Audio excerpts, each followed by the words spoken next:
Let's see the formulae of the three important trigonometry functions. We consider the same triangle we have seen before. This is the side adjacent to theta, this is the side opposite to theta, and this is our hypotenuse. We have seen the formula of a sine function. Sine theta equals opposite divided by the hypotenuse. Remember, we don't write an e here. Then what is the cosine function equal to? The cosine of theta is written as cos of theta. We ignore the ine. The cosine of theta equals the ratio of the length of the adjacent side, which is this side, to the length of the hypotenuse. Cos theta is adjacent by hypotenuse. The third important function is the tangent function. As I said before, the names sound very fancy, but the formulae are very simple. The tangent of theta is written as tan theta, and that equals the ratio of the length of the side opposite to theta, which is this side, to the length of the side adjacent to theta, which is this side. But the word tangent sounds familiar. Isn't it a line which meets the circle at just one point? Yes, that's correct.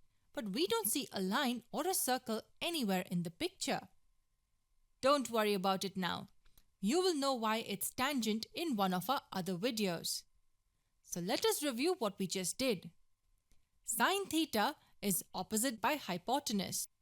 Cos theta is adjacent by hypotenuse. And tan theta is opposite by adjacent. Let's play with these formulae. Let's try dividing sine theta by cos theta. Sine theta is opposite by hypotenuse. Sine theta by cos theta also equals sine theta multiplied by 1 by cos theta. 1 by cos theta is actually the reciprocal of cos theta. And the reciprocal of cos theta would be hypotenuse by adjacent. So we multiply this by hypotenuse by adjacent. Look at the right hand side. Can we reduce it further? Yes, we can cancel out hypotenuse from the numerator and the denominator. That gives us opposite by adjacent. Hang on, does this look familiar? Of course it does. It's the value of tan theta. We just proved one of the most important relations in trigonometry. Sine theta by cos theta equals tan theta. But how do we remember so many formulae? It's very simple. Observe the first letters in each of the cases. Look at the first formula. S, O and H. So let's write SOH here. Now look at the second formula. It's C, A and H.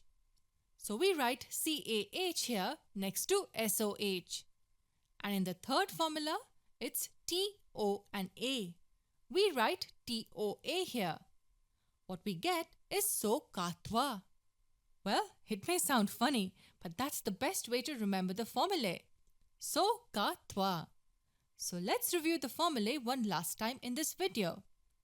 Assume we have a right triangle with lengths 3, 4 and 5 units. Before we find the values of sine, cos and tan, let's write our code on top. So katwa. Now see how simple it gets. Let's find sine theta first. It's so sine is equal to opposite by hypotenuse. The side opposite to theta is 3 units long and the hypotenuse is 5 units long. So sine theta will equal 3 by 5. Now let's try to find cos theta. See the code, it says Ka. A and H stand for adjacent and hypotenuse. So cos theta is adjacent by hypotenuse. The side adjacent to theta is 4 units long and the hypotenuse is 5 units long. So cos theta equals 4 by 5, which is 0.8 approximately. And what about tan theta? It equals opposite by adjacent. Opposite side is 3 units long and adjacent side is 4 units long.